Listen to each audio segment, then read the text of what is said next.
Hello. May 1st to 31st is celebrated as Mental Health Awareness Month અને એમાં 7th મે એ depression awareness day છે. આ બંને વસ્તુને ધ્યાનમાં રાખીને આજે મને એવો વિચાર આવ્યો કે આપણે મેન્ટલ હેલ્થને લઈને જે સમાજમાં અમુક મિથ અથવા તો ગેરમાન્યતાઓ પ્રવર્તે છે એના વિશે વાત કરીશું.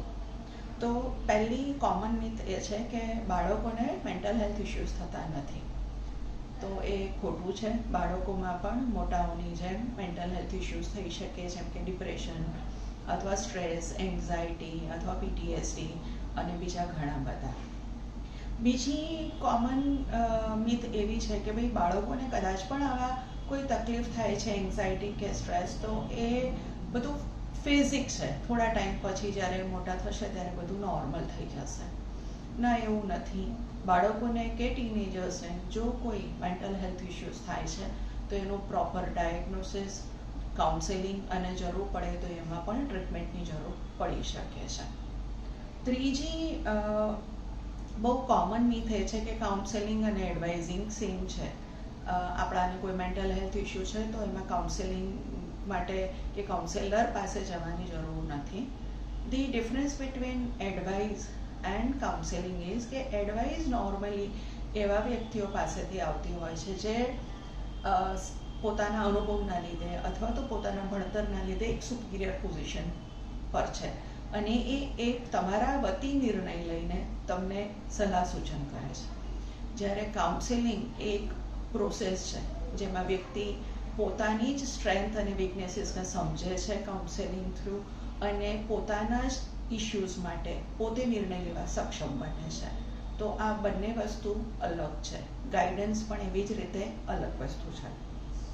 ફોર્થ કોમન અથવા તો દુઃખ થાય એવી મિથ છે કે ડિપ્રેશન માટે કોઈ દવાની જરૂર નથી અને તમે જો દવા લો તો એની આદત પડી જાય છે.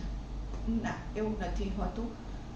ડિપ્રેશન પણ જેવી આપણી શારીરિક તકલીફો હોય છે, જેમ કે બ્લડ પ્રેશર અથવા ડાયાબિટીસ અથવા અસ્થમા, એવી જ રીતે આ માનસિક તકલીફ છે અને એના માટે પણ, આ બીમારી માટે પણ દવા લેવી એટલી જ જરૂરી છે જેવી આપણે ડાયાબિટીસ કે બ્લડ પ્રેશર માટે લઈએ છીએ. દવા લેવી એ જરૂરિયાત છે, એ આદત નથી.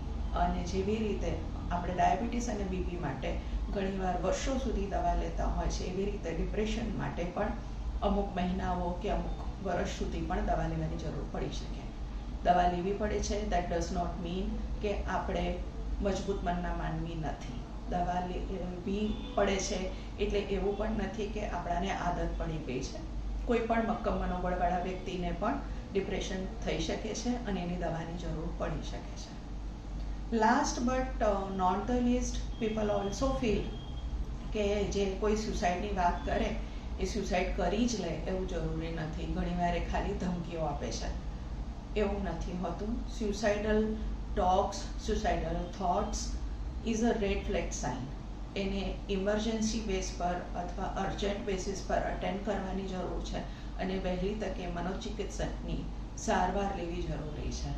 એને બિલકુલ ઇગ્નોર ન કરી શકાય, કારણ કે જેને સુસાઇડલ થોટ આવે છે એ ડિપ્રેશનનો બહુ ગંભીર તબક્કો છે.